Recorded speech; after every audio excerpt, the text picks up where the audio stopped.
Your news for the state of Tennessee in about 10 minutes. Tennessee in 10 starts now. I'm Marius Payton, and thanks for joining us for Tennessee in 10. We want to begin with a health alert out of West Tennessee where travelers may have been exposed to the measles.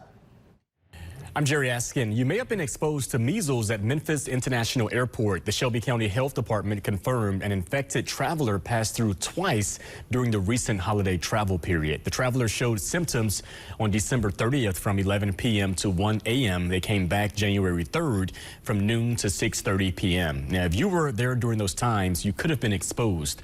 A doctor says the virus stays in the air for up to 2 hours and symptoms can take a week to appear. Call your doctor before visiting if you feel sick. Measles spreads easily through coughs and sneezes. And some couples say the high cost of childcare is making them hold off on having children. They tell us they simply can't afford it. This comes as new data shows that in some cases, college tuition is actually cheaper than some daycares. We did not have another child, and I don't have time, given my age. We did not have another child because we cannot afford to send them to daycare. I mean, until we stop making this a private system and more of a public one, because it shouldn't be on the parents and the teachers and the daycare providers. It should be on the public. Daycares in Tennessee are costing some families up to $14,000 per child. A new report shows the Mid-State has some of the most expensive child care in the state, with Williamson County leading the way. Some parents are now pushing for the state to step in and help. While there are programs that exist for low-income families to help offset child care costs, many families we spoke to don't qualify, even though they're struggling to fund the services they need.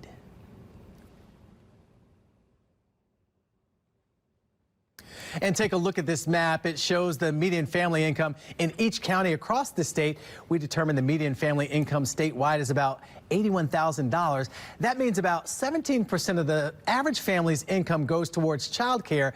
But of course, many families fall below that average as well. About 10% of Tennessee families live below the poverty line. And more charges have now been filed against the two suspects in that deadly Airbnb shooting in East Tennessee last weekend.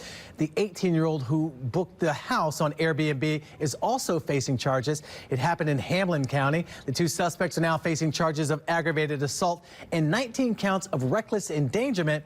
That's on top of a second-degree murder charge. 2 teenagers died in the shooting. 2 others were shot and now out of the hospital.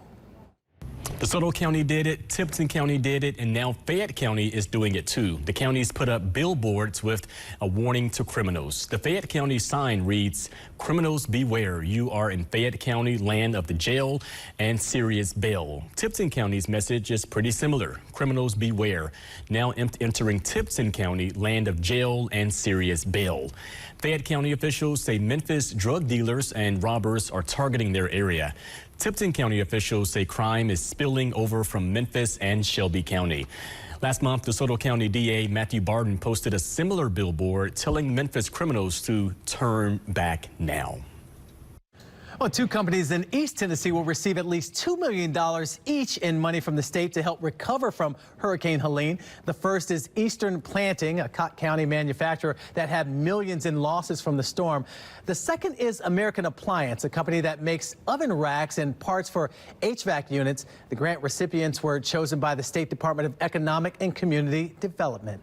Stefano DiPietro joins us now with the first alert weather. And we had some strong storms coming through, but they've started to dissipate a little bit. They certainly have, Marius. The severe weather threat looks less likely, actually, as we go through the rest of today and all the way into tomorrow morning. So I don't think storms with isolated tornadoes and ridiculously high wind gusts are the big concern, but heavy rainfall could still cause minor flooding, mainly through parts of Middle Tennessee as we go through the rest of today and then again overnight tonight. It's in Middle Tennessee where we've really gotten drenched with rainfall. In the Smokies, that brown color you're seeing in those higher elevations in East Tennessee, that's where the wind is gusting over 40 miles per hour. That's a wind advisory which will stay in effect until further notice. Here's where the rain is this morning, and all these areas of Middle Tennessee getting soaked by rain have the highest risk for some flooding later on. It's mostly going to be in poor drainage areas.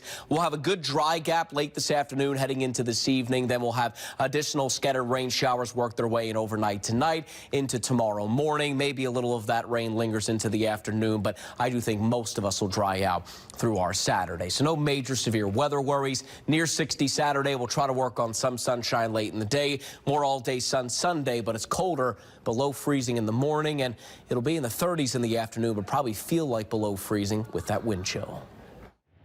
Memphis State Representative Gabby Salinas is filing legislation to protect schools and churches from ICE enforcement.